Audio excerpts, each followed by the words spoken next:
পাহাড়ের গা ঘেঁষে টলমলে স্বচ্ছ পানির ধারা গড়িয়ে পড়ছে এভাবেই।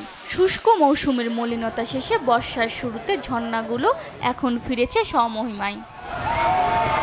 রাঙামাটিতে অসংখ্য ছোট বড় ঝর্ণার মধ্যে দর্শনার্থীদের পছন্দের শীর্ষে সুবলং ঝর্ণা। প্রায় ৩০০ ফুট উপর থেকে পাহাড়ের বুক চিরে বেরিয়ে আসে শুভ্র জল এবং সেই পানি গিয়ে মিশে কাপ্তাই হ্রদে।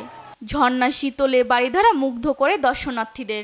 আসলে অনেক সুন্দর, অনেক মনোরম পরিবেশ। আপনারা সবাই আসবেন, রাঙামাটি আসলে অন্তত সুবলং ঝর্ণা না দেখে কেউ যাবেন না।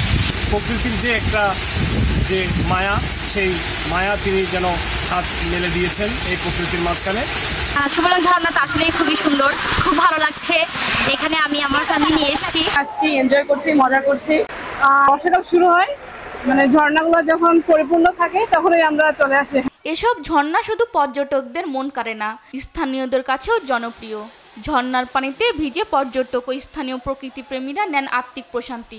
এখানে দেখি আসলে অনেক পর্যটক ভিড় জমায় যখন এই বর্ষাকাল আসবে, অনেক পানি পড়ে। এই পার্বত্য এলাকার সুন্দর সুন্দর পাহাড়ি বনে ঘেরা এই আমাদের ঝিরি ঝর্ণাগুলো যাতে টিকে থাকে সেজন্য সবার সহযোগিতা কামনা করব।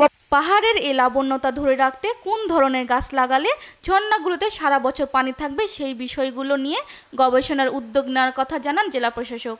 আমরাও জনগণকে উদ্বুদ্ধ করছি যে পাহাড়ে এই ঝর্ণা যেখানে আছে সেখানে যেন বাঁশঝাড় যদি আমরা লাগাতে পারি বা এই ধরনের পরিবেশ বান্ধব যে গাছগুলো আছে সেগুলো যদি আমরা লাগাতে পারি তাহলে ঝর্ণাটি আমার মনে হয় সারা বছরই এখানে পানি ধরে রাখা সম্ভব হবে। রাঙামাটিতে প্রায় অর্ধশত ঝর্ণা উপভোগে প্রতি বর্ষায় এখানে আসেন কয়েক লাখ পর্যটক। নিউজ ডেস্ক, দেশ টিভি।